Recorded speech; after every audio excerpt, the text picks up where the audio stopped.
உயிர்தனை வேடு சேர்க்கும் சைவ சித்தாந்தம். அனைவருக்கும் அன்பு வணக்கம். இறையருளால் கற்க அறக்கட்டளை என் முயற்சியில் கம்பவாரதி திரு இலங்கை ஜெயராஜையா அருளும் சைவ சித்தாந்த தொடர் வகுப்புகள். 3ஆம் பாடம் ஞானாசிரியர் அருள்நந்தி சிவாச்சாரியார் அருளிய சிவஞான சித்தியார் சுபக்கம். உயிர்நோக்கு சித்தியார் சுபக்கம் 80வது வகுப்பிற்கு உங்கள் அனைவரையும் அன்புடன் வரவேற்கின்றோம். எல்லாம் வல்ல இறைவனுடைய திருவடிகளை என்னுடைய மனமொழி மெய்களால் போற்றி பணிகின்றேன். இந்த உலகு பொய்யும் பொருட்டு சித்தாந்த தத்துவத்தை எடுத்து எம்பிய தட்சிணாமூர்த்தி சுவாமிகள் தாள்களில் நாம் எல்லோரும் தலை வைத்து பணிவோமாக. அவர் உபதேசித்த அந்த சித்தாந்த தத்துவத்தை உலக மக்களுக்கு கொணர்ந்து சேர்த்த அகச்சந்தனாச்சாரியார்கள், புறச்சந்தனாச்சாரியார்கள் அத்தனை பேர் திருவடிகளையும் மனமகிழ்ச்சியோடு வணங்குகின்றோம். இந்த சைவ சித்தாந்த நூல்களிலே வெறுப்பையும் அறிவையும் தந்துதவிய ஆசிரியர் பிரான்களுடைய திருவடிகளுக்கு எங்கள் எல்லோருடைய பணிவார்ந்த வணக்கங்கள். உயிர்நோக்கு என்கின்ற இந்த அமைப்பை ஆரம்பித்து தொடர்ச்சியாக நாம் எல்லாம் சித்தாந்தம் கற்பதற்கு வழிவகுத்து தந்த இடையோர்க்கு என்னுடைய வணக்கமும் வாழ்த்தும் உரித்தாகட்டும். இந்த அமைப்பிலே இணைந்து கொண்டு சித்தாந்த கல்வியை மிக இலகுவாக கற்றுக்கொண்டிருக்கிற உங்கள் எல்லோருக்கும் என்னுடைய வணக்கத்தையும் வாழ்த்தையும் தெரிவித்துக் கொண்டு இன்றைய வகுப்புக்குள்ளே நுழையலாம் என்று கருதுகிறேன். சரவணன் அவர்கள் ஆரம்பத்திலே இருந்து நாம் படித்த இடம் வரை தெளிவான ஒரு தொகுப்புரையை செய்து உதவினார். அவருக்கு மிகுந்த நன்றிகள். இந்த தொகுப்புரை என்பது நமக்கு பெரிய பயன் செய்கிறது. ஒவ்வொரு வகுப்பிலும் 5-10 நிமிடங்கள் அதற்கு போனால் கூட பரவாயில்லை. ஏனென்றால் நாம் சித்தாந்தத்தோடு தொடர்ந்த தொடர்பில் இருப்பதில்லை, உலகிலுக்குள்ளே மூழ்கி விடுகிறோம். ஆகவே வகுப்புக்கு முன்பாக நம்மை மீட்டெடுத்து நாம் நின்ற இடத்துக்கு கொண்டு வந்து விடுகிறதாகிய அந்த தொகுப்புரையாலே நீங்கள் பயனெய்துகிறீர்களோ இல்லையோ நான் பயனெய்துகிறேன் என்பதை சொல்லி இன்றைய வகுப்புக்குள்ளே நாம் நேரடியாக நுழையலாம். தொகுப்புரை நமக்கு புதிய முன்னறிவை தந்துவிட்டபடியால் இன்றைய வகுப்புக்குள்ளே நாம் நேரடியாக நுழையலாம் என்று கருதுகிறேன். நம்முடைய ஸ்ரீராம் அவர்கள் முறைப்படி தன்னுடைய காரியத்தை இனி தொடங்கலாம். சிவஞான சித்தியார் சுபக்கம். விநாயக வணக்கம். ஒரு கோட்டன் இருசெவியன் மும்பதத்தன் நால்வாய் ஐங்கரத்தன் 6 தருகோட்டம் பிற இதழி தாழ்சடையான் தரும் ஒரு வாரணத்தின் தாள்கள் உருகோட்டு அன்பொடு வணங்கி ஓவாதே இரவு பகல் உணர்வோர் சிந்தை திருகோட்டும் அயன் திருமால் செல்வமும் ஒன்றோ என்ன செய்யும் தேவே. பாடல் 95, பாடல் தலைப்பு 95 மற்றும் 96. பாடல் தலைப்புகள்: இன்ப துன்பங்கள் இயல்பாக, அவற்றிற்கு காரணம் இருவினை. அவர் சொல்லுகிற தெளிவு, இன்பமும் துன்பமும் உயிர்களுக்கு இயல்பானவை. இயல்பானவை என்றால் அதனோடு பொருந்தி நிற்கிறவை என்று சொல்ல முடியாது என்பது இவர்களுடைய வாதம். அதுக்கு அவர் காரணம் சொல்கிறார். இயல்பென்றால் ஒரு தன்மைதான் இருக்கும். இன்பம் என்பது வேறு, துன்பம் என்பது அதற்கு எதிரானது. அந்த 2 தன்மை இருக்கிறபடியால் அது உயிர்களுக்கு இயல்பில்லை என்று 2 பாடல்களாலே மறுக்கிறார். பாடல் 97, பாடல் தலைப்பு: இன்ப துன்பங்களுக்கு காரணம் இருவினை, முயற்சி அன்று. சில பேர் முயற்சியினால் தான் இன்ப துன்பம் விளைகிறது என்கிறார்கள். அதை மறுதளிக்கிறார். முயற்சி செய்கிறவன் தோற்று போகிறான், முயற்சி இல்லாதவன் வெல்கிறான் என்றபடியால் முயற்சியாலே நமக்கு இன்ப துன்பங்கள் வருவதில்லை என்று அதை மறுக்கிறார். பாடல் 98 அதுதாங்க, அதே தலைப்பு தான். அடுத்து பாடல் 99, உயிர்கள் வினைப்பயனை அனுபவித்தற்கு பிறந்து இறந்து வரும். இந்த செய்தி உங்களுக்கு புரிகிறது. வினைப்பயனை அனுபவிப்பதற்காகத்தான் உயிர்கள் பிறந்து இறந்து வந்து கொண்டிருக்கிறது என்ற செய்தியை சொல்கிறார். பாடல் 100. பாடல் தலைப்பு உடலும் கண்மமும் பிரவாக அனாதி. தொடர்ச்சியாக வருகிற காரணத்தினாலே உடலும் கண்மமும் பிரவாக அனாதி. செய்கிற செயல் ஆகாமியமாகி பிறகு அது சஞ்சீதமாகி பிறகு பிராரத்துவமாகிற அந்த காரணத்தினாலே ஒரு தொடர்ச்சி இருக்கிறபடியால் பிரவாக அனாதி என்று சொல்லுகிறார். பாடல் 101. பாடல் தலைப்பு இருவினை விளையும் முறைமை. இருவினை எப்படி விளைகிறது என்ற அந்த முறைமையை சொல்கிறார். பாடல் 102. இருவினை விளையும் முறைமையை ஓமை முகத்தால் விளக்கல்.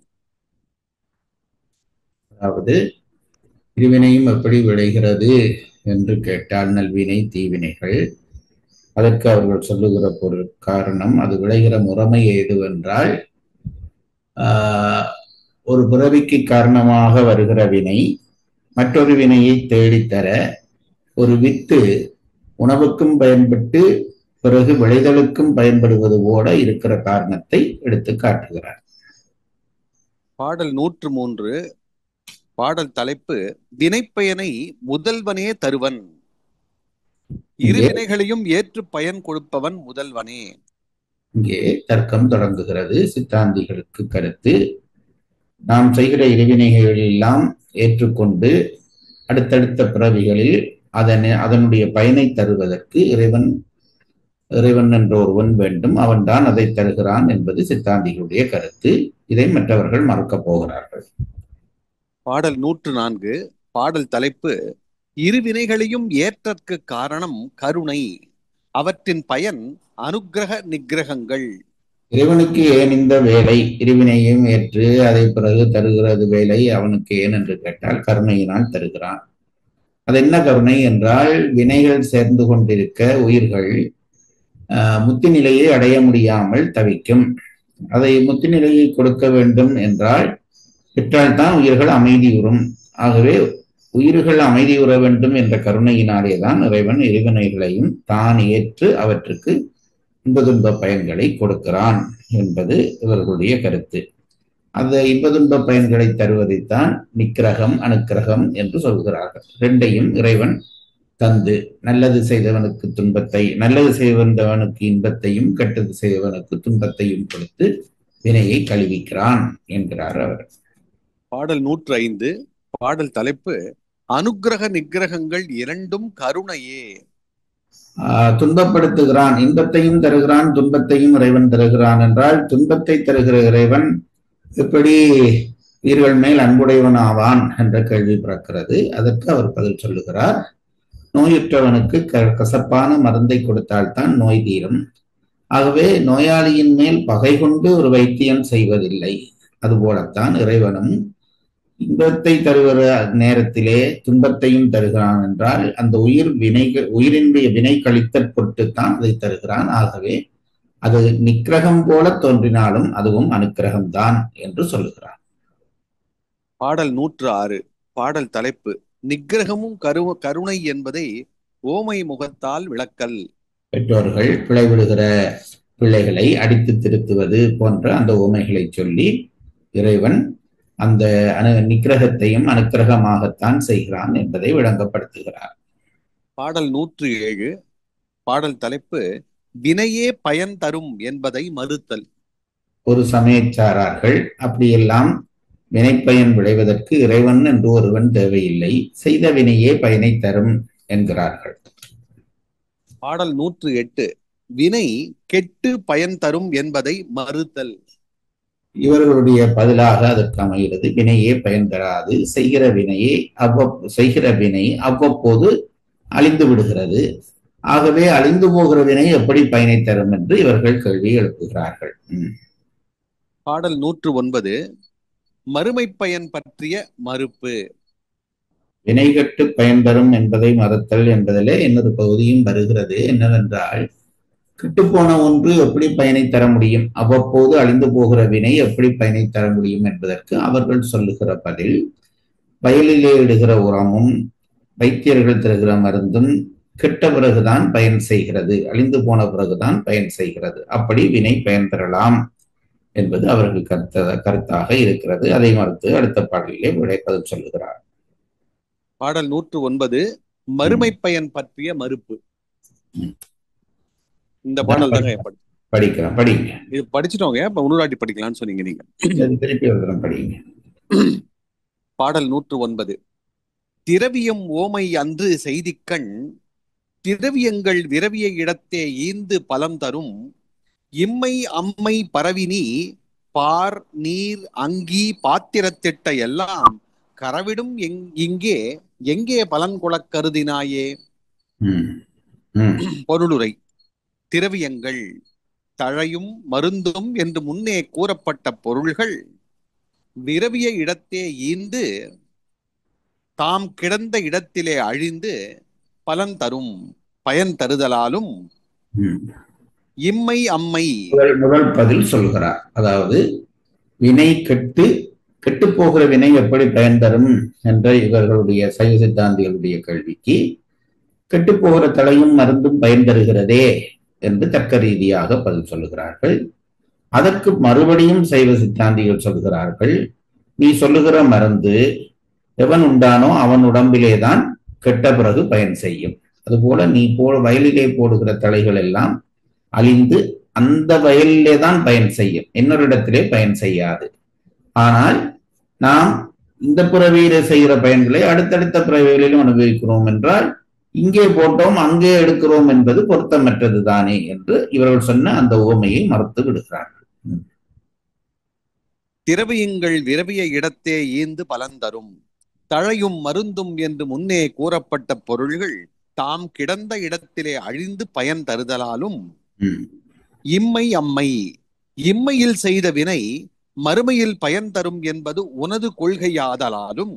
அப்போ அந்த தர்க்கத்தை பண்ணுகிற பொழுது என்ன சொல்லுகிறார்கள்? இங்கே போட்டது இங்கேதான் பயன் செய்யும், அங்கே பயன் செய்யாது என்று இந்த உவமையை மறுத்துவிட்டு இந்த தர்க்கத்தை கிளப்பியவர்களுடைய கருத்து என்னவென்றால் இம்மை பயன் இங்கே செய்வது அடுத்த பிறவியிலே பயன் செய்யும் என்பதை அவர்கள் ஒத்துக்கொண்டுதான் தங்கள் தர்க்கத்தை வைத்திருக்கிறார்கள். ஆகவே நீயே சொல்கிறாய் இந்த பிறவியிலே செய்த நல்வினை தீவினையும் மறுவினையில் மறுபிறப்பிலே பயன் தரும் என்று சொல்கிறாய் என்றால், ஆகவே இந்த நீ சொன்ன அந்த மருந்து தலை போன்றவை அந்தந்த இடத்திலே தான் பயன் செய்யும். ஆனால் நீயே ஒத்துக்கொள்கிறாய் இம்மை வினை அடுத்த பிறவியிலே பயன் செய்யும் என்று. ஆகவே இந்த உவமை பொருந்தாது என்கிறார்.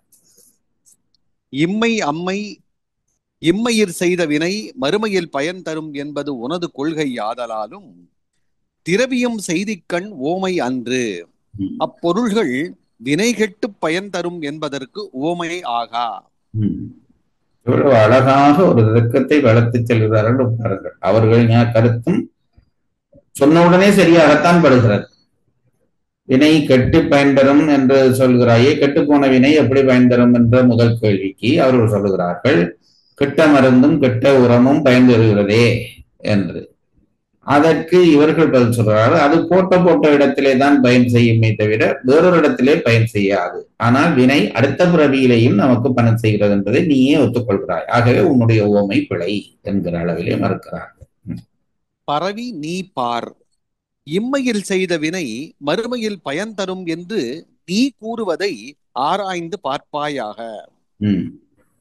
நீர் அங்கி பாத்திரத்து இட்ட எல்லாம், நீ நீரில் இட்ட திலதானமும் யாக குண்டத்தின் அக்னியில் இட்ட நெய் முதலியனவும் சத்பாத்திரமாயுள்ளவர்க்கு கொடுத்த அன்னபானாதி தானமும் ஆகிய இவை எல்லாம் இங்கே கரவிடும், இம்மையிலே கெட்டொழிவன ஆதலின் எங்கே பலன் கொளக் கருதினாய், வேறு எங்கே இவற்றின் பயனை அனுபவிக்க எண்ணினாய்? ஆதலால் வினை கெட்டு மறுமையில் பயன் தரும் என்பதை ஒழித்து விடுவாயாக. அவர்களுக்கும் இந்த தர்க்கங்களை நடத்தி கொண்டிருக்கிறவர்களுக்கும் தர்ம காரியங்களிலே உடன்பாடு உண்டு என்பதை எனக்கு அவருடைய தத்துவங்களை தெரிந்து கொண்டு நான் சொல்லவில்லை, இந்த தர்க்கத்திலே இருந்து விளங்குகிறது என்பதை வைத்துக் கொண்டு சொல்லுகிறேன். ஆகவே இவர் கேள்வி கேட்கிறார், நீ சில புண்ணிய காரியங்களை இந்த உலகத்திலே செய்கிறாய் அல்லவா? திலதானம் என்றால் நான் சொன்ன திலம் என்றால் எள்ளு, எள்ளும் நீரும் பார்க்கிறது என்று சொல்கிறோமே. அந்த நம்முடைய மூதாதையர்களுக்கு நாம் செய்கிற அந்த காரியங்களின் போது எள்ளும் தண்ணியும் பார்த்து செய்வோம். ஆகவே இந்த எழுந்தண்ணியும் நீ பார்க்கிறாய். அடுத்தது என்ன வாசியுங்கள்?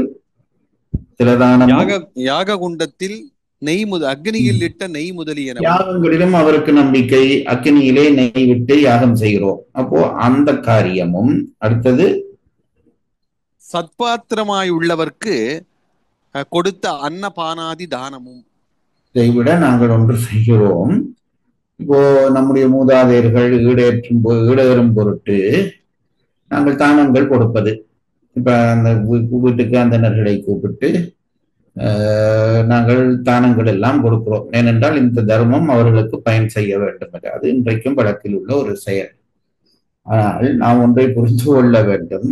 அப்படி கொடுக்கப்படுகிற தானம் நல்லவர்களுக்காக தேடி கொடுக்க வேண்டும். சும்மா ஒரு பிராமணரை கூப்பிட்டோம், ஒரு ஐயரை கூப்பிட்டோம், பூஜை பண்ணினோம் இது செய்தால், இதை இன்றைக்கு பல பேர் செய்யாதபடியால் தான் அதை நான் உங்களுக்கு சொல்லுகிறேன். அப்படி கொடுத்தால், ஒரு தீயவனுக்கு நீங்கள் தானம் கொடுத்தால் அந்த தானத்தினாலே விளைகிற பாவம் உங்களை வந்து சேரும். அல்லது நீங்கள் எந்த ஆன்மாவுக்கு அந்த நன்மை வர வேணும் என்று நினைத்தீர்களோ அந்த ஆன்மாவுக்கு புண்ணியத்துக்கு பதிலாக பாவம் சேர்த்தவர்களாக ஆகிவிடுவீர்கள்.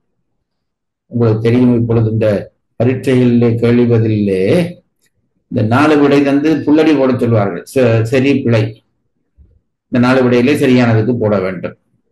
ஒரு காலத்திலே நான் நினைக்கிறேன் இந்த சரியான விடைக்கு மட்டும் புள்ளி போட்டுக் கொண்டிருந்தார்கள். பிறகு என்ன செய்தார்கள் என்றால், இந்த பிழையான ஒன்றுக்கு நீங்கள் சரி போட்டிருந்தால் -1. என்ன காரணம் என்றால், உங்களுக்கு 2 விஷயம் தெரியவில்லை. ஒன்று உண்மையும் தெரியவில்லை, ஒரு பொய்யை உண்மையாகவும் நினைத்துக் கொண்டிருக்கிறீர்கள். ஆகவே உங்களுக்கு கல்வியிலே அந்த விஷயத்திலே அறிவில்லை என்று அர்த்தம். முன்பும் உங்களுக்கு சொன்னேனோ என்னவோ தெரியவில்லை. என்னுடைய குருநாதர் பேராசிரியர் ராதாகிருஷ்ணன் அவர்கள் முதல் ராமேஸ்வரத்திலிருந்து வந்து தலைமன்னாரிலே கப்பலிலே இறங்கி ஒரு பழைய காரிலே அவரை கூட்டிக் கொண்டு யாழ்ப்பாணத்துக்கு வந்தோம். அப்படி வருகிற பொழுது ரேடியோவிலே பாடல் போய் கொண்டிருந்தது. ராத்திரி 9:30-10 மணிக்கு ஒரு கச்சேரி போடுவார்கள் அந்த காலத்திலே, இலங்கை வானொலியிலே. ஒருவர் ராகம் பாடிக்கொண்டிருந்தார். என்னுடைய குருநாதர் என்னை கேட்டார், இது என்ன ராகம் தெரியுதாடா என்று கேட்டார். எனக்கும் கொஞ்சம் சங்கீத ஞானம் இருக்கு என்று அவருக்கு காட்டணும் என்று எனக்கு ஆசை. முடிஞ்ச அளவு யோசித்து விட்டு ஒரு ராகத்தின் பெயர் சொன்னேன். அதற்கு அவர் சொன்னார், நீ பேசாமல் இருந்திருந்தால் ஒரு ராகம்தான் உனக்கு தெரியாது என்று ஆகியிருக்கும். நீ இதை சொல்ல போய் இப்போ உனக்கு 2 ராகம் தெரியாது என்று ஆகிவிட்டது என்றார். அதுபோல தர்ம காரியங்களை செய்கிற பொழுது புண்ணியம் பெறும் என்று நினைத்து செய்ய போய் கெட்டவர்களுக்கு அந்த தர்மம் போய் சேர்ந்தால் பாவமாகி பாவத்தை அந்த உயிர்களுக்கு தேடி கொடுத்ததாக ஆகிவிடும். ஆகவேதான் சற்பாத்திரர்களுக்கு நல்லவர்களுக்கு கொடுக்க வேண்டும். அதாவது பிராமணனையும் 2 சொல்லுகிறார்கள். ஒன்று பிராமணன், அடுத்தது அப்பிராமணன் என்று சொல்வார்கள். அப்பிராமணன் என்றால் பிராமண வடிவத்திலே இருந்து கொண்டு பிராமண இயல்பு இல்லாதவன். ஆகவே தானங்கள் செய்கிற பொழுது கட்டாயம் பிராமணராக இருக்க வேண்டும் என்று அவசியம் இல்லை. உத்தமர்களாக நல்லவர்களாக இருக்கிறவர்களுக்கு அந்த தானத்தை செய்வது உகந்தது. இதை அவர்களும் ஒத்துக்கொண்டு இந்த தானங்களை செய்து கொண்டு இருக்கிறார்கள். இதை சொல்லி மேல் எப்படிங்கள், நீ நீரில் இட்ட திலதானமும் யாக குண்டத்தின் அக்னியில் இட்ட நெய் முதலியனவும் சத்பாத்திரமாய் உள்ளவர்க்கு கொடுத்த அன்னபானாதி தானமும் ஆகிய இவையெல்லாம் இங்கே கரவிடும் இம்மையிலே கெட்டு ஒழிவன ஆதலின் எங்கே பலன் கொடுக்கறதினா நெய்யை விட்டால் நெய் அதில் அழிஞ்சு போகிறது. திலதானம் கடலை விட்டால் அது அழிஞ்சு போகிறது. தானமாக கொடுத்த பொருட்களை ஒரு போய் உண்டோ என்னவோ அழிந்து போடி விடுகிறது. அப்படியானால் எங்கே அது பயன் தருது? இங்கே அழிந்து போய்விட்டதே, அதனுடைய பயன் எங்கே வருகிறது என்று கேள்வி எழுப்புகிறார். எங்கே பலன் கொள கருதினாய்? வேறு எங்கே இவற்றின் பயனை அனுபவிக்க எண்ணினாய்? ஆதலால் வினை கெட்டு மறுமையில் பயன் தரும் என்பதை ஒழித்து விடுவாயாக. தானாக அது கெட்டது தானாக பயன் தரும் என்பது இல்லை. யாரோ ஒருவர் அதை பெற்றுத்தான் நமக்கு தருகிறார் என்பதை அறிந்து கொள்வாயாக என்று தங்களுடைய தர்க்கத்தை தொடர்கிறார். நீரிலிட்ட திலதானம் முதலியன இம்மையிலே கெட்டொழிதலால் வினை கெட்டு மறுமையிலே தானாக பயன் தரும் என்பது பொருந்தாது. வினை பயன் தரும், ஆனால் வினை கெட்டு தானாக பயன் தராது. அதுவே பயன் தராது. அதுதான் முக்கியம். வினையே பயன் தராதா என்றால் வினை செய்த வினைகள் பயன் தரும். ஆனால் அது அந்த வினைகளே பயனை தரும் என்பது தவறு என்பதை இவர்கள் விளக்கப்படுத்துகிறார்கள். பாடல் 109 மறுவாசிப்பு. பாடல் தலைப்பு மறுமைப்பயன் பற்றிய மறுப்பு. திரவியம் ஓமை அன்று செய்திக்கண் திரவியங்கள் விரவிய இடத்தே ஈந்து பலன் தரும் இம்மை அம்மை பரவி நீ பார் நீர் அங்கி பாத்திரத்திட்ட எல்லாம் கரவிடும் இங்கே எங்கே பலன் கொடக் கருதினாயே. பாடல் 110 பாடல் தலைப்பு வினை செய்தவரின் புத்தியில் கிடந்து பயனை தரும் என்பதற்கு மறுப்பு. செய்தவர் இவர்களுடைய அடுத்த இந்த தர்க்கத்திலே அடுத்த நிலையிலே அவர்கள் எங்க செல்கிறார்கள் என்றால், வினை எப்படி அடுத்த பிறவியிலே தானாக போய் பயன் தராது, செய்தவருடைய புத்தியிலே பதிவாகி கிடந்து அடுத்த பிறவிக்கு போகிற பொழுது அது பயனை தரும் என்று இவர்கள் கருத்து சொல்ல, அதை இவரும் மறுக்கிறார். செய்தவர் மனத்தே எல்லா செய்தியும் கிடந்து பின்னர் எய்தவே பலன்கள் ஈனும் என்றிடின் இரும் சுவர்க்கம் பொய்யர் வாழ் நரகம் பூமி புந்தியிற் கிடந்து போந்தது ஐயனே அழகிது உன் சொல் இந்திரசாலம் ஆய்த்தே. பொருளுரை. செய்தவர் மனத்தே வினை செய்தவர் மனத்தின் கண்ணே எல்லா செய்தியும் கிடந்து எல்லா வினைகளும் தங்கி பின்னர் எய்தவே பலன்கள் ஈனும் என்றிடின் பின் சுவர்க்கம் முதலிய இடங்களை பொருந்தவே பயன் தரும் என்று சொல்லின் இரும் சுவர்க்கம் பொய்யர் வாழ் நரகம் பூமி பெரிய சுவர்க்கம் பொய்யர் வாழ்கின்ற நரகம் பூமி என்னும் இடங்களில் அனுபவிக்கப்படும் பயன்கள் புந்தியில் கிடந்து போந்தது உனது புந்தியிலே கிடந்து தோன்றினவாகும். ஐயனே உன் சொல் அழகிது, ஐயனே உன் சொல் அழகினை உடையது. இந்திரசாலம் ஆய்த்து இந்திரசாலமாய் முடிந்தது. சொல்லுகிறார்கள் என்னவென்றால், நீ நன்மை செய்தால் அதனாலே சொர்க்கானுபவம் பெறுவாய், தீமை செய்தால் நரகானுபவம் பெறுவாய். இப்போ சொர்க்கத்திலே போய் துன்பம் அனுபவிப்பது, நரகத்திலே போய் இன்பம் அனுபவிப்பது என்பது பொதுவான ஒரு கருத்து. இப்ப நீ என்ன சொல்கிறாய்? புத்தியிலே கிடந்து வினை பயனை தருகிறது என்றால், வினை பயனை எப்படி நாம் பெறுகிறோம் என்றால், நாம் செய்த வினைக்கேற்ப சொர்க்கத்திலே போய் கொஞ்சம் இன்பம் அனுபவித்து, நரகத்திலே போய் துன்பம் அனுபவித்து, பிறகு மீதியை அனுபவிக்கத்தான் பூமிக்கு வருகிறோம். மூன்றிலும் இந்த வினை நமக்கு கிட்டுகிறது. இதுல என்ன சிக்கல் என்று இருக்கு? இவர்கள் புத்தியிலே கிடந்து தரும் என்று சொன்னால், அப்ப உன் புத்தியிலே இருந்துதான் இந்த வினைகள் எல்லாம் வெளியே வருகின்றன, அதாவது நம்முடைய செயல்களுக்கான வினைகள் எல்லாம் வருகின்றன என்றால், சொர்க்க அனுபவத்துக்கு சொர்க்கத்தையும் அந்த அனுபவத்தையும் புத்தி உண்டாக்க வேண்டும். நரக அனுபவத்துக்கு நரகத்தையும் அந்த துன்பங்களையும் புத்தி உண்டாக்க வேண்டும். பூமியிலே பிறந்து வருகிறது அனுபவங்களுக்கு பூமியும் முதலியவற்றையும் அந்த அனுபவங்களையும் புத்தி உண்டாக்க வேண்டும்.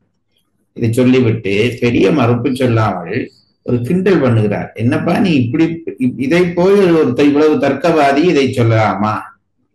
புத்தியாலே இதையெல்லாம் உண்டாக்க முடியுமா என்று சொல்லிவிட்டு, அப்படி உண்டாக்கினால் அதற்கு அவர் கடைசியிலே சொல்லுகிற அந்த வரியை பார்த்தால் தெரியும். ஐயனே உன் செயல் அழகிது. ஒருத்தர் சொன்னாலே நல்ல அழகான கதை சொல்றாயப்பா, நாங்க கிண்டலாக பேசுவோமே, அதை சொல்லுகிறார். அதை சொல்லிவிட்டு சொல்லுகிறார், அப்படி நடக்குமாயிருந்தால் புத்தி ஒரு சொர்க்கத்தையும் உண்டாக்கி அந்த அனுபவத்தையும் தந்து, நரகத்தையும் உண்டாக்கி அந்த அனுபவத்தையும் தந்து, பூமியை உண்டாக்கி அந்த அனுபவத்தையும் தரும் என்றால் அது இந்திரசாலம் அல்லவா? இந்திரசாலம் என்பது என்ன என்று கேட்டால், இந்த என்ன சொல்வார்கள், கண்கட்டி வித்தை அல்லது மந்திரத்தினாலே மாங்காய் விழுத்துவது, இதெல்லாம் நடக்கக்கூடிய காரியங்கள் இல்லை, அதிலே ஒரு பொய்மை இருக்கிறது. அப்படித்தான் நீ சொல்லுகிற இந்த விஷயமும் இருக்கிறது என்று அந்த தர்க்கத்தை முடித்துக் கொள்கிறார். குறிப்புரை இல்ல பொருளரை படிக்கணுமாங்க? எதையும் குறிப்பு படிச்சா போதும். என்ன சரி. குறிப்புரை முதல் குறிப்பு இந்திரசாலம் மந்திரம் மருந்து. பொழிப்பு படிச்சா இது அன்றைக்கு படிச்சோமா? இல்லங்க, இது புது பாடம். அப்ப படிங்க. குறிப்புரை முதல் குறிப்பு இந்திரசாலம் மந்திரம் மருந்து முதலியவற்றால் ஒன்றனை மற்றொன்றாக காட்டும் வித்தை. இந்திரசாலம் என்றால் நமக்கு புரியாது என்று தெரிந்து அதற்கு விளக்கம் சொல்கிறார். மந்திரம் மருந்து முதலியவற்றால் ஒன்றினை மற்றொன்றாக காட்டும் வித்தை. இன்றைக்கு கூட அதெல்லாம் நிறைய நடக்கிறது. நாங்கள் பார்க்கிறோம் இந்த தொலைக்காட்டு இந்த யூடியூப் எல்லாம் திடீரென்று ஒரு பிள்ளை கிழவனாக மாறுகிறது, குமரியாக மாறுகிறது. மேற்கு நாட்டிலே இதையெல்லாம் ரசிக்கிறார்கள். ஆகவே இதெல்லாம் உண்மை அல்ல, ஒரு ஒரு கண்கட்டு வித்தை என்றுதான் இதை சொல்வார்கள். இரண்டாம் குறிப்பு. மேற்கூறிய 4 செய்யுளாலும் போந்த பொருள் மீமாஞ்சகர் ஆசங்கை. நினைப்பவர்களுடைய சொல்லுகிறேன், இந்த வித்தை இங்கே எங்களிடத்தில் மட்டும் உலகம் பூராகவும் விரவி கிடக்கிறது. அதாவது திடீரென்று மந்திரவாதிகள் என்று மேடைக்கு வருகிறவர், இந்த மந்திரவாதிகளா அல்லது என்ன சொல்றாரு, வித்தை காட்டுகிறவர்களோ ஏதோ அவர்களுக்கு பெயர். பிரான்சிலே போய் அப்படிப்பட்ட ஒருவர் மக்களை கூட்டி அவர்களுடைய அந்த கோபுரத்தை குறிப்பிட்ட நேரம் இல்லாமல் மறைத்து காட்டினார். பிரான்சுக்கு அடையாளமாக இருக்கிற அந்த ஈஃபில் டவரை திடீரென்று அது எல்லாரும் பார்த்து கொண்டிருக்கிறார்கள், காணாமல் போய்விட்டது. பிறகு அதை அறிவித்தார்.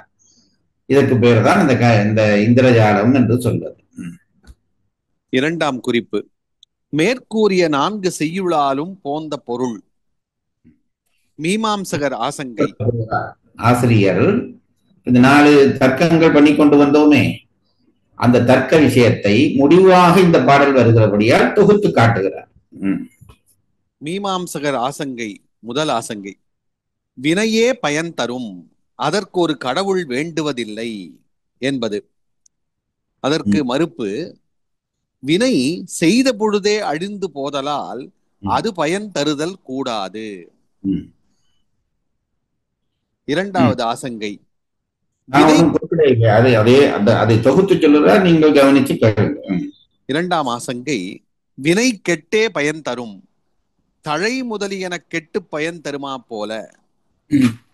அதற்கு மறுப்பு, ஒருவன் புசித்தற்கு நீ கொடுத்த உணவு அவன் வயிற்றில் சீரணமாகி கெட்ட இடத்து உணவு கொடுத்த உனக்கு அதனால் வரும் பயன் யாதும் இன்மையால் வினை கெட்டு பயன் தரும் என்பது எவ்விடத்தும் பொருந்தாது.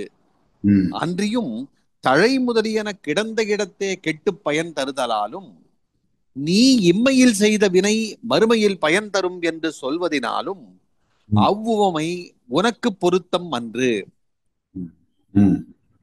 மூன்றாம் ஆசங்கை, அங்கனமாயின் இம்மையில் செய்த வினை மறுமையில் பயன் தரும் என்பதே அமையும். இதற்கு மறுப்பு, நீ செய்யும் தானங்கள் இங்கே கெட்டு ஒழிதலால் அவை மறுமைக்கண் பயன் தருதல் கூடாவாம். நான்காம் ஆசங்கை, அப்படி அன்று வினை செய்தவரும் அதன் பயனை ஏற்பவரும் இம்மையிலும் மறுமையிலும் ஒருவர் ஆதலால் செய்த வினை கெட்டு செய்தவர் புத்தியிலே கிடந்து பின்பு சுவர்க்க நரகங்களிலே பயன் தரும். இதற்கான மறுப்பு, மூவுலகங்களிலும் அனுபவித்தற்குரிய வினைப்பயனாகிய போகங்கள் வினை செய்தவர் புந்தியிலே கிடந்து பின்பு அவ்வுலகங்களின் அனுபவத்துக்கு வரும் என்பது சொல்லளவே அன்றி பொருளாக மாட்டாது. வார்த்தைக்கு சொல்லலாம். அதான் நாங்கள் சொல்லுகிற பொழுது பொருள் இல்லாத சொற்களை சொன்னால் அதனாலே எந்த பயனும் இல்லை. சாரமில்லாத உணவை உண்பதனாலே எப்படி எந்த பயனும் இல்லையோ, பொருள் இல்லாத சொல்லை சொல்வதால் எந்த பயனும் இல்லை. நீ சொன்ன விஷயம் என்பது சும்மா சொல்லளவிலே நீ சொல்லலாமே தவிர அதுக்குள்ளே பொருள் ஒன்று இருக்கிறது என்பதை ஏற்க முடியாது என்று கூறி அந்த தர்க்க விஷயத்தை விஷயத்துக்கு முற்றுப்புள்ளி வைக்கிறார்கள். இந்த சித்தாந்தம் படிக்கிற பொழுது நமக்கு கிடைக்கிற நன்மை, தர்க்க அறிவை நமக்கு முதலிலேயே ஊட்டினார்கள், ஆரம்பத்திலேயே ஊட்டினார்கள் என்றால் இதையெல்லாம் விளங்க வேண்டும் என்பதற்காக நமக்கு என்ன செய்கிறது என்றால், எப்படி ஒரு கருத்தை மறுக்கிறது, ஒரு கருத்தை சும்மா ஒரு பொய்மையாய் மறுக்கிறது வேறு. ஒரு கருத்தை மறுக்கிற பொழுது நியாயபூர்வமான எடுத்துக்காட்டு எடுத்து சொல்லி அதை மறுக்க வேண்டும். பிறகு அந்த கருத்து பிழை என்பதை அதை விட உயர்ந்த ஒரு எடுத்துக்காட்டை சொல்லி அதை மறுக்க வேண்டும். இப்படித்தான் மறுத்து கொண்டு போகிற முறைமையை படிக்கிறோம். ஆரம்பத்திலே இந்த நூலினுடைய ஆரம்ப பகுதிகளாக இந்த பகுதியிலேயே மாற்றார் மதங்கள் கொள்கைகள் என்பவற்றை நம்முடைய கொள்கையோடு ஒப்பிட்டு காட்டுவதற்காக இந்த நூல்களிலே மறுத்து காட்டி இருக்கிறார்கள். என்னுடைய கருத்து என்று நான் ஒன்று வைத்திருக்கிறேன். இதெல்லாம் ஆரம்ப சித்தாந்த கல்வி. இன்னும் போக போக மற்றவர்கள் கருத்தை மறுக்க வேண்டும் என்ற அவசியம் இல்லை. நாம் ஒரு கருத்தை இந்த மறுத்து காட்டிய நோக்கமே நாம் போகிற பாதை சரியென்று உறுதி வர வேண்டும் என்பதற்காகத்தான் இதை மறுத்து காட்டுகிறார். அந்த உறுதி வந்த பிறகுதான் உண்மை சைவ சித்தாந்தம் தொடங்குகிறது. அந்த உண்மை சைவ சித்தாந்தம் சொல்லுவார்கள், இதிலே 12 சூத்திரங்கள் இருந்தன, 12 இருக்கின்றன இதிலே. அதிலே முதல் 6 சூத்திரங்களும் ஆரம்ப நிலை, பிறகு 6 சூத்திரங்களும் அடுத்த நிலை என்று அதை பிரித்து காட்டுவார்கள். 4ஆக பிரிப்பார்கள். 4 சூத்திரமாக, 3 சூத்திரமாக பிரித்து காட்டுவார்கள். அதிலே இப்ப நாங்கள் படிக்கிறதெல்லாம் ஆரம்ப நிலை சித்தாந்தம். மாற்றாருடைய கொள்கையை மறுத்து நம் கொள்கையை நமக்குள்ளே உறுதிப்படுத்தி விட்டு அதற்கு பிறகுதான் உண்மை தத்துவத்தை சொல்ல போகிறார்கள். அந்த பயனை பெறுவதற்காகத்தான் இந்த தர்க்கங்கள் எல்லாம் அமைகின்றன. இதனோடு எங்களுக்கு கிடைக்கிற பயன் தர்க்கத்தையும் அறிகிறோம், நம் சைவ சித்தாந்தத்தினுடைய உண்மையையும் அறிகிறோம், மாற்றார் மதங்கள் இப்படி எல்லாம் இருந்தன என்கின்ற செய்தியையும் அறிந்து கொடுக்கிறோம். இந்த பாடலோடு தர்க்கத்துக்கு முற்றுப்புள்ளி வைத்து இனி விடயத்துக்குள்ளே நுழைகிறார். அடுத்த பாடலுக்கு போவோம். பொழிப்புரை இருக்கீங்க. பொழிப்புரை. வினைக்கு பயனாவன ஸ்வர்க்கம், நரகம், பூமி என்பவற்றிலுள்ள பல வேறு வகை போகங்களாம். இவையெல்லாம் புத்தியிற் கிடந்து தோன்றும் என்றால் சொல் மாத்திரமாய் முடியும் அன்றி பொருளாக மாட்டாது. பாடல் 110. நான் கடலை குடிப்பேன் அல்லது நான் கடலை உண்பேன் என்று சொன்னால் அது நடக்குமா? சும்மா அது ஒரு வார்த்தை, அவ்வளவுதான். நான் வேணும்னா கடலை உண்ணலாம், கடலை உண்ண முடியுமா? ஆகவே அதெல்லாம் ஒரு சொல் மாத்திரமாக சொல்லுகிற வார்த்தைகள். இப்படி வார்த்தைகள் பலவற்றை நாங்கள் பேசிக் கொண்டிருக்கிறோம். அதைத்தான் பயனில் சொல் பாராட்டுதல் என்றார் திருவள்ளுவர். பொருள் இல்லாமல் சொற்களை சொன்னால் அது அறத்துக்கு மாறான ஒரு செயல். அதையும் கொலை செய்வது, களவு செய்வது மட்டுமல்ல, பொருள் இல்லாத வார்த்தைகளை பேசுவதும் அறத்துக்கு மாறான செயல் என்பதை நாம் தெரிஞ்சு. அதனால்தான் திருவள்ளுவர் அறத்துப்பாலிலே இந்த விஷயங்களை எல்லாம் சொல்வது, இப்படி சொல்லிலே வருகிற 4 குற்றங்களை சொல்வார். புறம் சொல்வது, இதெல்லாம் கூட குற்றங்கள் தான். நாம் மனம், மொழி, மெய்களால் 3ஆலும் வினை செய்கிறோம் என்று இப்ப படிக்கிறோம் அல்லவா? மொழியாலே செய்கிற குற்றங்கள் என்று 4 குற்றங்களை திருவள்ளுவர் எடுத்து காட்டியிருக்கிறார். ஆகவே அதிலே ஒன்று பயனில் சொல் பாராட்டுதல். தேவையில்லாத சும்மா ஒரு அர்த்தமற்ற வார்த்தைகளை பேசிக்கொண்டு இருத்தல். அதைத்தான் இங்கே சொல்கிறார். இப்படியெல்லாம் நீ சொல்வது பயனில் சொல்லாக இருக்குமே அன்றி பொருட்சொல்லாக இருக்காது என்று மறுக்கிறார். பாடல் 110 மறுவாசிப்பு. பாடல் தலைப்பு வினை செய்தவரின் புத்தியில் கிடந்து பயனை தரும் என்பதற்கு மறுப்பு. பாடல். செய்தவர் மனத்தே எல்லா செய்தியும் கிடந்து பின்னர் எய்தவே பலன்கள் ஈனும் என்றிடன் இரும் சுவர்க்கம், பொய்யர்வாழ் நரகம், பூமி புந்தியிற் கிடந்து போந்தது ஐயனே அழகிது உன் சொல் இந்திரசாலம் ஆய்த்தே. மொழிப்புரை. வினைக்கு பயனாவன ஸ்வர்க்கம், நரகம், பூமி என்பவற்றிலுள்ள பலவேறு வகை போகங்களாம். இவையெல்லாம் புத்தியிற் கிடந்து தோன்றும் என்றால் சொல் மாத்திரமாய் முடியும் அன்றி பொருளாக மாட்டாது. பாடல் 111. பாடல் தலைப்பு வினைப்பயன் தருபவன் முதல்வனே என்பதை வலியுறுத்தல். இதுதான் சைவ சித்தாந்திகளுடைய கொள்கை. இவ்வளவு நேரமும் மற்றவர்களுடைய தர்க்கங்களை மறுத்து வந்தார்கள். வினைப்பயனை தருவதற்கு இறைவன் ஒருவன் கட்டாயம் வேண்டும். அவனே நாம் செய்கிற வினைப்பயன்களை எல்லாம் ஏற்று பிறகு அதை தந்து நம்மை அனுபவிக்க செய்கிறான் என்பது சித்தாந்திகள் கொள்கை. அதை உறுதிப்படுத்தி சொல்கிறார். பாடல்.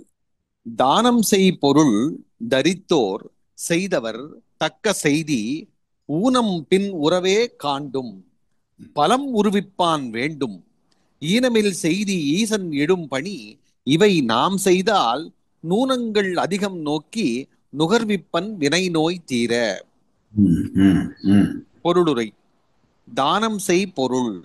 மேற்கூறியவாறு தானம் செய்யப்பட்ட பொருள்களும் தரித்தோர் அவற்றை ஏற்றவரும் செய்தவர் அத்தானத்தை செய்தவரும் தக்க செய்தி அந்த நற்கருமமும் பின் ஊனம் உறவே காண்டும். பின்னர் நிலை பேரின்றி கெட்டுப் போகவே காண்கின்றோம். தானம் செய்கிறோம். ஒருவர் தானத்தை ஏற்கிறார், தானத்தை ஏற்கிறவர், தானத்தை செய்கிறவர், தானத்தால் கொடுக்கப்படுகிற பொருள், அந்த பயன் எல்லாம் அந்தந்த பிறவியிலே முடிந்து போய்விடுகிறது. அதை கண்கூடாக காண்கிறோம். ஆதலால் பலம் உருவிப்பான் வேண்டும். இவற்றின் பயனை பொருத்துகின்ற நிலை பேரான ஒரு கடவுள் வேண்டப்படும். ஆகவே இந்த வினைகளை எல்லாம் பெற்று நம்மோடு திருப்பி பொருத்தி தருவதற்கு நிலையாக இருக்கிற ஒருவன் நமக்கு வேண்டும். அவன்தான் கடவுள் என்கிறார். இன்னும் பின்னாலே இதை அழகாக தெளிவுபடுத்துவார்கள். நாங்கள் அதை படிக்கிற பொழுது அந்த இடத்தை படித்துக் கொண்டு போவோம். ஈனமில் செய்தி ஈசன் எடும் பணி தானம் முதலிய நற்கருமங்கள் முதல்வன் வேதாகமங்களிலே நியமித்த விதிகளாம். இதுதான் இந்த வேதங்களை நாம் போற்றுவதற்கு காரணம். இந்த உலகத்திலே தோன்றிய முதல் நூல் வேதம். அதை நாம் மனதிலே நினைத்துக் கொள்ள வேண்டும். முதல் நூல் வேதம். அது எழுதப்பட்ட நூல் அல்ல. அது ரொம்ப முக்கியம். இறைவனுடைய சத்தியோசாத முகத்திலிருந்து வேதங்கள் தோன்றின என்று சொல்லுகிறார்கள் என்று நினைக்கிறேன். அப்போ இறைவனுக்கு 5 முகங்கள், ஈசானம், தற்புருஷம், அகோரம், வாமுதேவம், சத்தியோசாதம் என்று 5 முகங்கள் அவன் உருவநிலை கொள்கிற பொழுது வருகிறது. அதனுடைய ஒரு முகத்திலே இருந்து இந்த வேதாகமங்களை இறைவன் உலகத்துக்கு சொல்கிறான். அது எழுதி தந்த விஷயம் அல்ல, சொன்ன விஷயம். காது என்பது காதாலே கேட்டு அதை பயில வேண்டும் என்பதுதான் முறை. எழுதாமறை, செய்யா கிளவி என்றெல்லாம் இந்த வேதத்துக்கு பெயர்கள் இருக்கின்றன. அப்போ வேதங்களை எழுதக்கூடாது என்பது இப்ப எழுதி படிக்கிறார்கள். எழுதி படிக்கிற பொழுது என்ன பிரச்சனை வருகிறது என்றால், எழுதுகிறவர் ஒரு எழுத்தை பிழையாக விட்டார் என்றால், இப்ப எல்லாம் புத்தகங்களை பாருங்கள், அழகழகான புத்தகங்கள் அளிக்கிறார்கள், பிழையோ ஒரு தொகை. அப்ப என்ன நடக்கும் என்று கேட்டால், ஒரு பிழை அதிலே வந்து விட்டால் படிக்க ஒரு 1000 புத்தகம் போடுகிறார்கள் என்று வையுங்கள். 1000 பேர் பிழையை சரி என்று நினைத்துக் கொண்டிருப்பான். ஆகவே கவனமாக கேட்டு கேட்டு கேட்டு வாயாலே சொல்லி சொல்லி பழக வேண்டும். அப்போ பிழை வராது என்பது அவருடைய நம்பிக்கையாயிருந்தபடியால் தான் வேதத்தை கேட்டு சொல்வது என்பது. காதினாலே கேட்டு, அதனாலே அதுக்கு ஏதோ சிரவணமோ ஏதோ ஒன்று பெயர் கூட இருக்கிறது. காதினாலே கேட்டு சொல்வது. அப்ப வேதங்களிலே தான், அப்படி இறைவனாலே சொல்லப்பட்ட வேதங்களிலே தான் இந்த தர்மங்கள் எல்லாம் பதிந்து கிடக்கின்றன. அது நம்முடைய சமய வழிபாட்டிலே இந்த வேதங்களை ஒத்துக்கொள்கிறவர்கள், ஆகமங்களை ஒத்துக்கொள்கிறவர்கள் என்பது போல அதிலே வந்த அறங்களை ஒத்துக்கொண்டு இருக்கிற சமயம் என்று ஒரு சமயம் இருக்கிறது. காஞ்சி மடத்தில எல்லாம் அவர்களுக்கு அதான் முதல். எனக்கு உடனே ஞாபகம் வருதில்லை, உங்களுக்கு தெரிந்தால் கூட சொல்லலாம். அவர்களே என்ன சொல்றாருன்னா ஸ்மார்த்த பிராமணர்கள் என்று சொல்வார். அடிப்படையில் என்னையா ஸ்மிருதியின் அடிப்படையில் அவர்களுக்கு ஸ்ருதி அல்ல அடி. ஸ்ருதி என்பது வேதம், ஸ்மிருதி என்பது தர்ம நூல்கள். அவர்கள் வேதத்தில் சொல்லப்பட்ட தர்மங்களை கடைபிடிக்கிறவர்கள். அதனாலேதான் அவர்களே ஸ்மார்த்த பிராமணர்கள். அவர்களுடைய கொள்கை அதுதான். ஆகவே ஸ்மிருதியின் அடிப்படையை கொண்டு இருக்கிற ஒரு பகுதியும் அதெல்லாமே வேதத்துக்குள்ளே இருந்துதான் வருகின்றன. வேதாகமங்களுக்குள்ளேதான் இந்த தர்ம காரியங்கள் எல்லாம் சொல்லப்பட்டிருக்கிறது. அதை கடைபிடிக்கிற பொழுது என்று சொல்ல வருகிறார். அதை சொல்லுங்கள் திருப்பி. ஈனமில் செய்தி ஈசன் இடும் பணி தானம் முதலிய நற்கருமங்கள் முதல்வன் வேதாகமங்களிலே நியமித்த விதிகளாம். இவை நாம் செய்தால் இவற்றை நாம் செய்யின் நூனங்கள் அதிகம் நோக்கி அவற்றால் ஆய பாவ புண்ணியங்களை அறிந்து வினை நோய் தீர அப்பாவ புண்ணியங்களாகிய நோய் தீரும்படி நுகர்விப்பன் அவற்றின் பயனை கொடுத்து புசிப்பிப்பன். அதாவது திருப்பி எந்த பாட்டு படிக்கிறோம்? 112 111. திருப்பி அந்த கடைசி பகுதி எப்படிங்கோ படிக்கிறீங்க. தானம் செய் பொருள் தரித்தவோர் செய்தவர் தக்க செய்தி. மேற்கூறியவாறு தானம் செய்யப்பட்ட பொருள்களும் அவற்றை ஏற்றவரும் அத்தானத்தை செய்தவரும் அந்த நற்கருமமும் பின் ஊனம் உறவே காண்டும். பின்னர் நிலை பேரின்றி கெட்டுப் போகவே காண்கின்றோம். ஆதலால் பலம் உருவிப்பான் வேண்டும். இவற்றின் பயனை பொருத்துகின்ற நிலை பேரான ஒரு கடவுள் வேண்டப்படும். ஈனமில் செய்தி ஈசன் இடும் பணி. தானம் முதலிய நற்கருமங்கள் முதல்வன் வேதாகமங்களிலே நியமித்த விதிகளாம். இவை நாம் செய்தால் இவற்றை நாம் செய்யின் நூனங்கள் அதிகம் நோக்கி அவற்றால் ஆய பாவ புண்ணியங்களை அறிந்து வினை நோய் தீர நுகர்விப்பன். நூனம் என்ற சொல்லுக்கு குறைவு என்று அர்த்தம். பாவம் புண்ணியம் ரெண்டும் தான் செய்கிறோம். தனியே பாவம் செய்தவென்று உலகத்திலே ஒருவனும் இல்லை, தனியே புண்ணியம் செய்தவென்று ஒருத்தனும் இல்லை. அது நான் பல தரம் சொல்லி இருக்கிறேன். மிஸ்ர பிரபஞ்சம் என்று இந்த உலகத்துக்கு பெயர். தனியே நல்லவன் ஒருவன் இருக்கிறான். அது எங்களுடைய முட்டாள்தன ஒருவர்களே பெரும்பான்மை நன்மையை கண்டவுடனே அவர் பாவமே செய்யவில்லை என்று நாங்கள் நினைக்கிறோம். அதுபோல பெரும்பான்மை தீமையை கண்டவுடனே அவர் புண்ணியமே செய்யவில்லை என்று நினைக்கிறோம். அப்படி இல்லை. பாவம் புண்ணியம் ரெண்டும் தான் செய்கிறோம். இறைவன் என்ன செய்கிறான்? இந்த பாவ புண்ணியத்திலே எது குறைந்தது எது கூடியது என்று பார்த்து அதுக்கேற்ற பிறவிகளை கொடுத்து அந்த வினைகளை அனுபவிக்க செய்வான் என்பதுதான் இந்த இவர்களுடைய கருத்து. இவை நாம் செய்தால் நூனங்கள் அதிகம் நோக்கி வினை நோய் தீர நுகர்விப்பன். இவற்றை நாம் செய்யின் அவற்றால் ஆய பாவ புண்ணியங்களை அறிந்து அப்பாவ புண்ணியங்களாகிய நோய் தீரும்படி அவற்றின் பயனை கொடுத்து புசிப்பிப்பன். குறிப்புரை. ஈனமில் செய்தி இழிவில்லாத கருமம். உயிர்க்கு உறுதியை பயப்பிக்கும் புண்ணிய கருமங்கள். அதைத்தான் ஈனமில் செய்தி என்று சொன்னார்.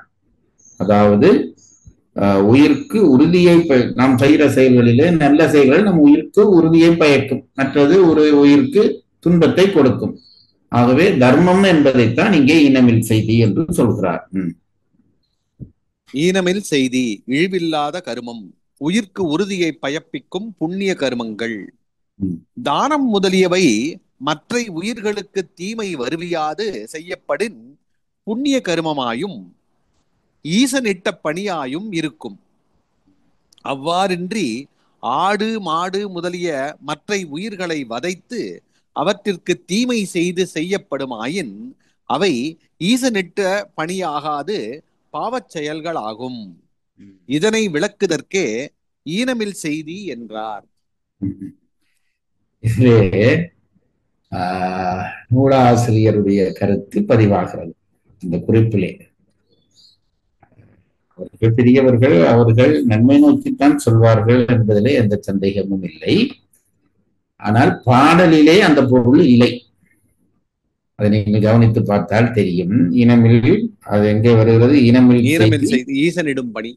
அது ஈசனிடும் பணி. அதிலே தர்மங்கள் என்பதிலே நாங்கள் தர்மங்கள் செய்தால் நற்பயன் விளையும் என்பது சரி. இவர்கள் சொல்கிறார்கள் தர்மம் செய்கிற பொழுதும் இன்னொரு உயிரை வருத்துகிற வயிறே தர்மம் செய்யக்கூடாது. அதுக்குதான் அவர்கள் சொல்றார்கள் ஆடு மாடுகள் எல்லாம் பலி கொடுக்கிற விஷயங்கள் எல்லாம் உயிர்களை வருத்துகிற செயல்கள். ஆகவே அது தர்மம் நோக்கி செய்யப்பட்டாலும் தர்ம செயல்கள் அல்ல. இது இந்த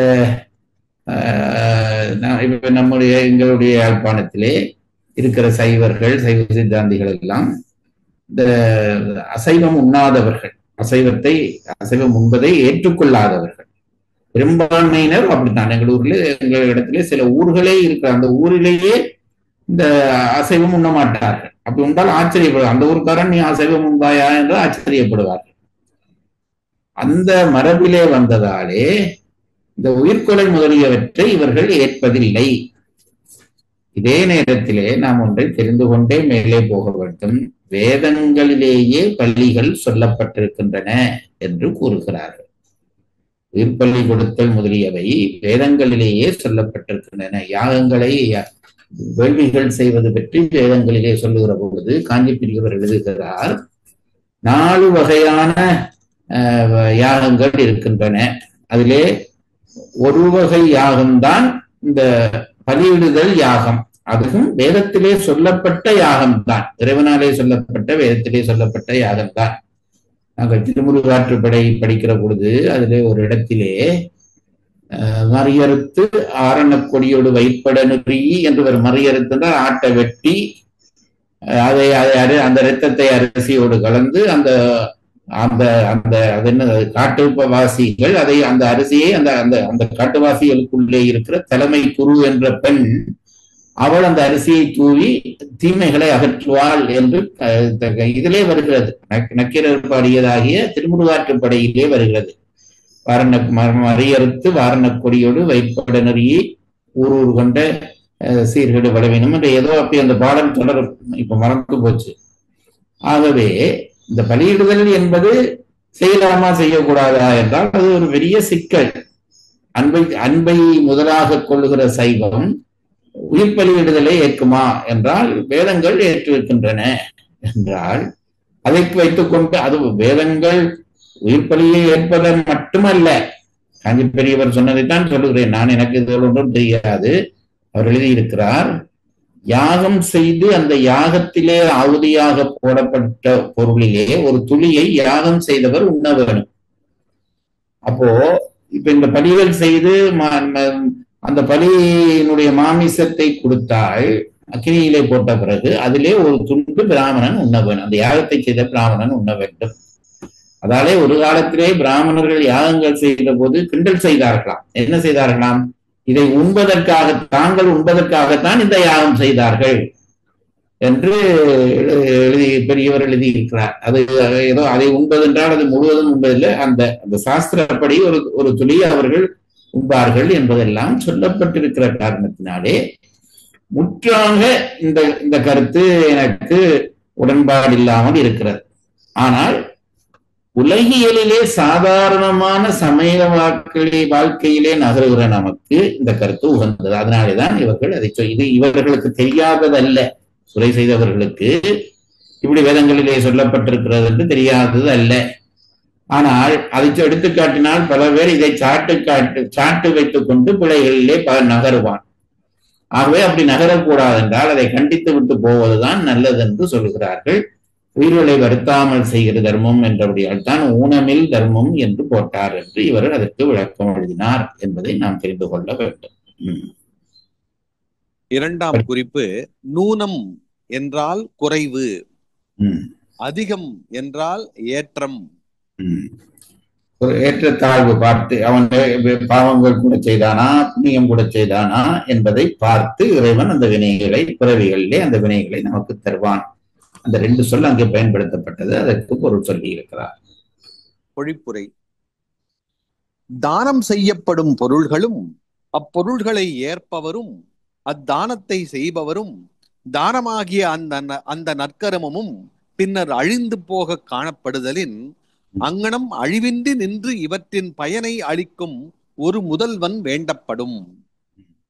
தானம் முதலிய கருமங்கள் முதல்வனால் விதிக்கப்பட்ட விதிகளாம். இவற்றை நாம் செய்யும் இடத்து அவற்றால் ஆய புண்ணிய பாவங்களை அறிந்து அப்புண்ணிய பாவங்களின் பயனை முதல்வனே தருவன். நிறைவாக கொண்டு வந்து முடிக்கிறார். அதாவது பாவ புண்ணியங்களினால் நாம் செய்கின்ற நல்வினை தீவினைகளாலே பாவ புண்ணியம் விளையும் என்பதிலே சந்தேகமில்லை. அதை அந்த முயற்சியை கொடுக்காது, செயலே கொடுக்காது என்றெல்லாம் சொல்லி கொண்டு வந்து அதை கொடுக்க என்றால் இவையெல்லாம் அழிந்து போபவை.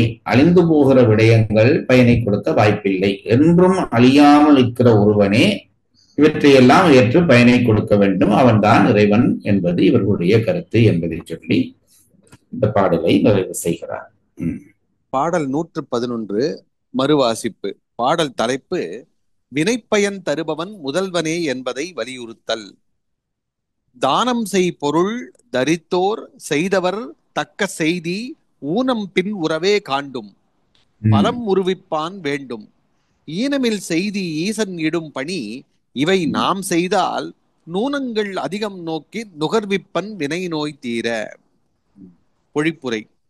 தானம் செய்யப்படும் பொருள்களும் அப்பொருள்களை ஏற்பவரும் அத்தானத்தை செய்பவரும் தானமாகிய அந்த நற்கருமமும் பின்னர் அழிந்து போக காணப்படுதலின் அங்கனம் அழிவின்றி நின்று இவற்றின் பயனை அளிக்கும் ஒரு முதல்வன் வேண்டப்படும்.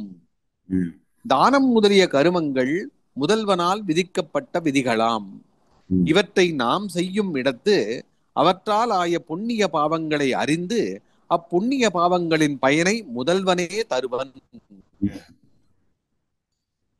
பாடல் எண் 112. பாடல் தலைப்பு வினை பயன்களையும் தனுகரணாதிகளையும் முதல்வன் தனது ஆணையால் உயிர்களுக்கு அணைப்பன்.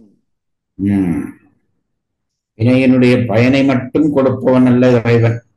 அந்த பயனை அனுபவிப்பதற்கு தனு கரண புவன போகம் என்ற 4 விடயத்தை இறைவன் நமக்கு தருகிறான். அது பற்றி இந்த பாடல் சொல்ல போகிறது. தனு என்பது உடம்பு, கரணம் என்பது கருவி. தனியே ஒரு சதைப்புண்டமான உடம்பு இருந்தால் வினை அனுபவிக்க முடியாது. அப்போ அது அறிவை பெற வேண்டும், செயலை செய்ய வேண்டும், அப்பதான் வினை அனுபவிக்கலாம். அதுக்காக இறைவன் அறிவை பெறுகிற 5 கருவிகளை உடம்பிலே கூட்டி இருக்கிறான். மெய்வாய் கண் மூக்கு செவி. அதுபோல செயலை செய்கிற 5 கருவிகளை உடம்பிலே போட்டிருக்கிறான். வாக்கு, பாதம், பாணி, பாயு, உபஸ்தம் என்று அதுக்கு பெயர். அது விவரமாக நாங்கள் பிறகு படிப்போம். புதிதாக முன்பு படித்திருக்கிறோம். புதிதாக வந்தவர்களுக்கு நான் விவரமாக பின் சொல்லுகிறேன்.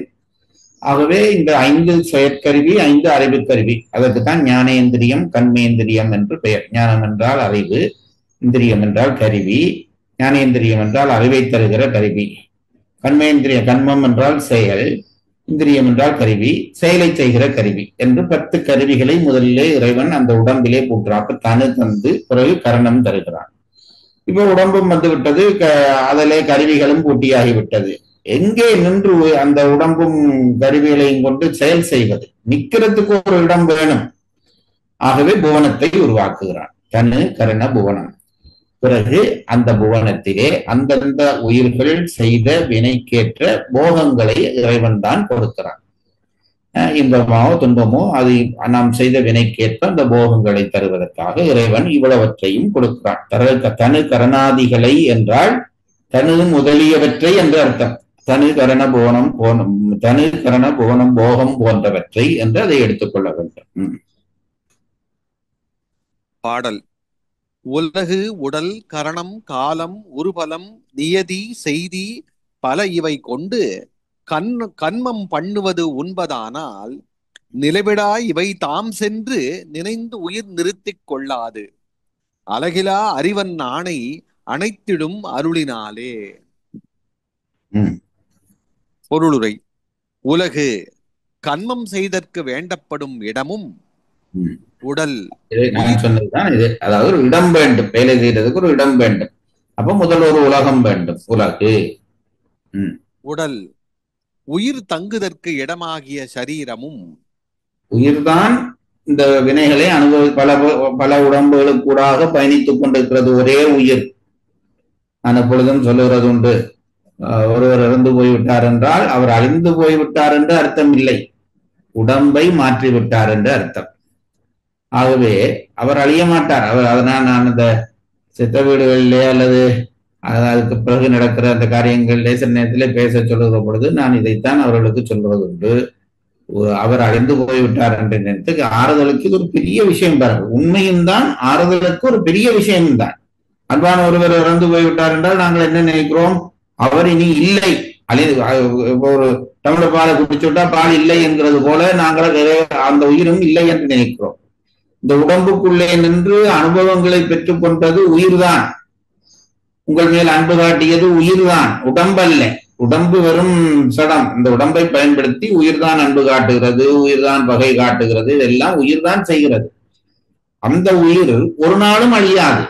அதுதானே எங்கள் சைவ சித்தாந்தம். 30 உண்மை. இறைவன் எப்படி எப்பொழுதும் இருக்கிறானோ உயிரும் அப்படி எப்பொழுதும் இருக்கும். அப்போ இந்த உடம்பை விட்டு உயிர் போன பிறகு அந்த உயிர் அழிந்து போய்விட்டது, இன்னொரு உடம்புக்குள்ளே போகிறது. ஆகவே அந்த உயிர் எங்கோ இருக்கும் என்ற நம்பிக்கையிலே நாம் மன ஆறுதல் கொள்ளலாம். அதை வைத்துக் கொண்டுதான் இந்த இடம் சொல்லுகிறார். முதல் ஒரு உலகத்தை தயாரித்து அது தங்குவதற்கு அதற்கான உடம்பை கொடுத்து படியுங்கள். உலகு கண்மம் செய்தற்கு வேண்டப்படும் இடமும், உடல் உயிர் தங்குதற்கு இடமாகிய சரீரமும், ம், கரணம் இந்திரியங்கள் முதலிய கருவிகளும், ம், காலம் முக்காலங்களுள் ஒன்றாகிய நிகழ்காலமும். இந்த இடத்த விளங்க வேணும். அதாவது வினை செய்தற்கு இன்னென்று கொடுக்கிறான் தான் இப்ப சொல்லிக் கொண்டு வருகிறார். உலகு தருகிறார், உடல் தருகிறார், கரணம் தருகிறார், காலம் தருகிறார். இவருக்கு என்ன உரை எழுதுகிறார் பாருங்கள். அதுதான் இந்த உரையாசிரியர்கள் தேவை என்பது. நாங்கள் காலம் என்ற உடனே பிறந்த கால நிகழ்காலம் வருங்காலம் என்று 3 காலம் என்று தந்து அதுக்கு உரை சொல்லிவிடுவோம். இவர்கள் என்ன சொல்லுகிறார்கள் என்றால், வினை செய்தற்கு உரிய காலம் நிகழ்காலம்தான். நீங்கள் போய்விட்ட காலத்திலே வினை செய்ய முடியாது, வரப்போகிற காலத்திலே வினை செய்ய முடியாது. அது வந்த பிறகுதான் செய்யலாம். நிகழ்காலத்திலே இப்ப இருக்கிற காலத்திலே தான் வினை செய்ய முடியும். அதனாலே காலம் என்பது இங்கே நிகழ்காலத்தை குறிக்கிறது என்று எழுதுகிறார். காலம் முக்காலங்களுள் ஒன்றாகிய நிகழ்காலமும், உருபலம் அக்காலத்தினால் பொருத்தப்படும் விடய போகமும், நியதி போகம், நியதி அவ்விடய போகத்தை கன்மத்துக்கு ஈடாக ஏறாமல் குறையாமல் வரையறுத்து நிற்கும் நியதியும். அது அடுத்தது முக்கியம். காலம் நியதி கலை வித்தை அராகம் படித்தோமே. நியதி என்ற தத்துவம் என்ன செய்யும் என்றால் 2 விஷயம் செய்யும். ஒன்று, இப்ப உலகத்திலே எத்தனையோ உயிர்கள் இருக்கிறது. இப்ப இந்த சமயத்துல பேங்க்ல காசு போற ஒருத்தன் காசை இன்னொருத்தன கணக்குல போட்டு விடுவாங்க. அப்படி சர்ச்சையில் உருவாகிறதல்ல. அதுபோல ஒருவேளை நான் செய்யாத வினை பக்கத்திலே செய்து கொண்ட வினை எனக்கு வந்து செய்து விட்டால் என்ன செய்வது? நான் பெரிய கஷ்டமாக போய், இறைவன் முற்றறிவுடையவன், அந்த தவறு செய்ய மாட்டான். அவன் என்ன செய்வான்? அந்தந்த உயிர் செய்த வினை நல்வினை தீவினைக்கேற்ற இன்ப துன்பங்களைத்தான் கொடுப்பான். அப்ப அதுக்கு சமமானதுதான் வந்து சேரும் ஒரு உடம்பிலே பொருத்துவது என்பது. அந்த இடத்தை வாசிங்க திருப்பி. உருபலம் நியதி அவ்விடய போகத்தை கன்மத்துக்கு ஈடாக ஏறாமல் குறையாமல் வரையறுத்து நிற்கும் நியதி முக்கியம். அதாவது இவன் என்ன செய்தானோ அதுக்கேற்ற வினைதான் கொடுக்கும். இந்த வினைக்கு விட கொஞ்சம் கூட கொடுக்கும் மட்டும் கொடுக்காது, குறைய கொடுக்கணும் கொடுக்கும், அந்த அளவாகத்தான் கொடுக்கும். ஆகவே நாம் ஒரு இன்பத்தையோ துன்பத்தையோ அனுபவிக்கிறோம் என்றால் அது நாம் செய்த வினைக்கு ஈடானது. அதை விட கூடவும் செய்யவில்லை, குறையவும் செய்யவில்லை. அதை அப்படி கடவுள் தருவான். அதுக்கு நியதி என்று பெயர். செய்தி மனம் வாக்கு காயங்களினால் செய்யப்படும் செயலும் ஆகிய மூன்றாலும் எப்பொழுதும் செயல் என்பது 3 தான். அந்த 3 ஆகிய மூன்றாலும் செய்யப்படும் செயலும் ஆகிய இவை பல கொண்டு, இவை பலவற்றையும் தனக்கு துணையாக கொண்டு கன்மம் பண்ணுவது உண்பது. ஆனால் கன்மம் செய்யப்படுவதும் அவற்றின் பயன் நுகரப்படுவதும் என்பது எல்லாருக்கும் பொருத்தம் உடைமையின், இவை தாம் சென்று நிலவிடா. உலகு உடல் முதலிய இவை சடம் மாதலால் மறுமைக்கண் தாமாகச் சென்று உயிரை பொருந்தா. மேற்சொன்ன விஷயங்கள், அதாவது இந்த கர்மங்கள், இதுகளெல்லாம் உடல் உயிர் இதெல்லாம் அனுபவிக்க தேவை என்பது எல்லாருக்கும் பொதுவாக சொல்ல உண்மை. இவர் என்ன சொல்லுறார் என்றால், இவையெல்லாம் உலகு, உடம்பு, கரணங்கள், நியதி, இவையெல்லாம் காலம், நியதி இவையெல்லாம் தானாக போய் பொருந்தாது. அதுக்கு என்ன காரணம் சொல்ல போகிறார் என்றால், அவையெல்லாம் சடங்கள், சடமான விஷயங்கள் போய் ஒருவருடைய போய் பொருந்தாது. அதை பொருத்த ஒருத்தர் வேண்டும். பற்றி போடாமல் மணிக்கூடு ஓடாது.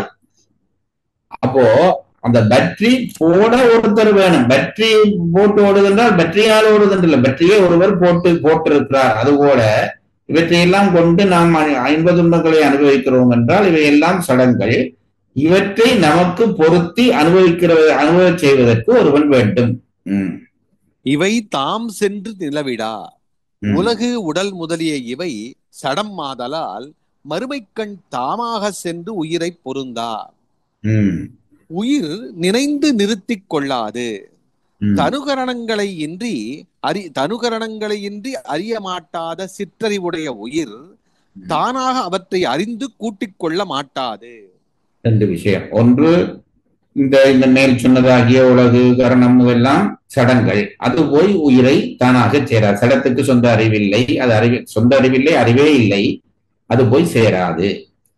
உயிருக்கு கொஞ்சம் அறிவு இருக்கிறதே, உயிர் போய் இவற்றை தானாக சேர்த்து கொண்டால் என்ன என்று ஒரு கேள்வி பெறும். அதற்கு இவர் சொல்லுகிறார், உயிருக்கு சிற்றறிவு தான் உண்டு. தனுகரணங்கள் இல்லாவிட்டால் உயிருக்கு அறிவில்லை. எங்களுடைய ஆன்மா ஒன்று உடம்பு நீங்கிவிட்டால் உயிருக்கு அறிவில்லாமல் போய்விடும். ஆகவே அதுவும் இந்த உடம்புயிர்களை தானாக கூட்டிக் கொண்டதோ என்றால் அதற்கும் சாத்தியமில்லை என்கிறார். அழகு இலா அறிவன் ஆகையால் அளவிட்டு அறிதற்கு அரிய சுதந்திர அறிவை உடைய முதல்வன். அதாவது இறைவனுடைய அறிவு எப்படிப்பட்ட அறிவாம்? அளவு பண்ணி அறிய முடியாத அறிவாம். எங்களுடைய அறிவு இவ்வளவு சொல்றேன், இவர் BA, இவர் MA, இவர் PhD. இப்ப பட்டங்களை வைத்து இந்த வெள்ளக்காரர் வரைக்கு பிறகு அறிவு அளக்கப்பட்டதுக்கு போறது அப்படித்தானே அளக்கிறோம். அப்ப இறைவனுடைய அறிவுக்கு என்ன பட்டம் கொடுக்கிறது என்றால் அது அளவிட முடியாத அறிவு என்றார். அழகிலா அறிவன் அளவிட்டு அறிதற்கு அரிய சுதந்திர அறிவை உடைய முதல்வன். அருளினால் உயிர்கள் மேற்கொண்ட கருணை காரணமாக ஆணை அணைத்திடும் தனது சத்திய உலகு உடல் முதலியவற்றை அவ்வுயிர்களுக்கு பொருத்துவன். இவற்றையெல்லாம் பொருத்த அவற்றுக்கு சடம் பொருந்தா, தாமா பொருந்தாது, சிற்றறிவு உடைய உயிர்கள் தமக்கு பொருத்தி கொள்ள முடியாது. ஆகவே பேரறிவுடைய இறைவன் தன்னுடைய சக்தியினாலே இவற்றை இந்த உயிர்களுக்கு கொடுப்பான் என்ற அளவிலே இந்த கருத்தை முடிக்கிறார். மொழிப்புரை. வினைப்பயன்களையும் தனுகரணாதிகளையும் முதல்வன் தனது ஆணையால் உயிர்களுக்கு கூட்டுவன். பாடல் 112 மறுவாசிப்பு. பாடல் தலைப்பு: வினைப்பயன்களையும் தனுகரணாதிகளையும் முதல்வன் தனது ஆணையால் உயிர்களுக்கு அணைப்பன். பாடல்: உலகு உடல் கரணம் காலம் உருபலம் நியதி செய்தி பல இவை கொண்டு கன்மம் பண்ணுவது உண்பதானால் நிலவிடா இவை தாம் சென்று நினைந்து உயிர் நிறுத்திக் கொள்ளாது. அழகிலா அறிவன் ஆணை அணைத்திடும் அருளினாலே. பொழிப்புரை. வினைப்பயன்களையும் தனுகரணாதிகளையும் முதல்வன் தனது ஆணையால் உயிர்களுக்கு கூட்டுவன். இவ்வளவுதான் விஷயம். இன்றைய வகுப்பை இந்த அளவிலே நிறுத்துவோம். இப்போ நாங்கள் ஓரளவு சித்தாந்தத்தை விளங்கத் தொடங்கி இருக்கிறோம். எல்லாருக்குமாக நான் சொல்வது, இது விளங்குகிறது என்பதனாலே நான் ஒரு பெரிய ஆள் என்ற ஆணவத்தை தயவு செய்து கொண்டு விடாதீர்கள். சித்தாந்தம் படித்த படிப்பு அப்படியே உடைந்து போகும். பல பேர் சித்தாந்தம் படித்தவர்கள் இந்த பிழையை செய்து கொண்டிருக்கிறார்கள். இறைவனுடைய கருணையினால் தான் இந்த ஆத்ம பக்குவம் நமக்கு வந்தது. சித்தாந்தம் படிக்கலாம் என்ற ஆத்ம பக்குவத்தை, படிக்க வேண்டும் என்ற ஆத்ம பக்குவத்தை இறைவன் தான் நமக்கு தந்திருக்கிறான். ஏனென்றால் நாம் அவனை அடைய வேண்டும் என்பதற்காக. அந்த நிலை போய் நான் இதை படித்தேன், பெரியவன், எனக்கு தெரியும், இந்த அறிவு என்று கருத தலைப்பட்டோமானால் எல்லா பயனும் பூச்சியமாக போய்விடும். ஏனியிலே ஏறி ஏறி மேலே வந்து ஒரே பாம்பிலே கீழே இறங்குகிற அந்த விளையாட்டுக்கு சின்ன கண்ணில் இருந்த அந்த மாதிரி படிச்சு மேலே போயிட்டு கீழே இறங்க கூடாது. இந்த விஷயத்தை கவனமாக கொள்ளுங்கள்.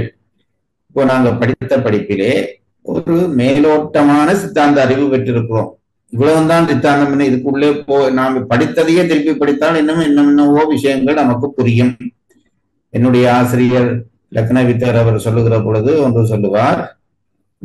நான் முன்பும் அந்த வகுப்புகளை சொல்லி இருக்கிறேன்.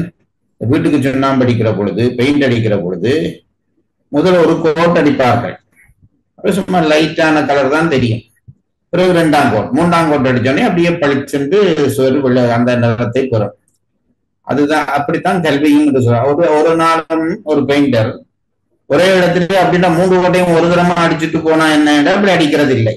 முதல் ஒரு தரம் அடிச்சு 2ஆம் தரம் அடிச்சு அப்படித்தான் அடிக்கிறது. இப்ப நாங்கள் அடிக்கிறது ஃபர்ஸ்ட் கோட் பெயிண்ட். முதல் தரமாக சித்தாந்தத்துக்குள்ளே காலை தூக்கி வைக்கிறோம்.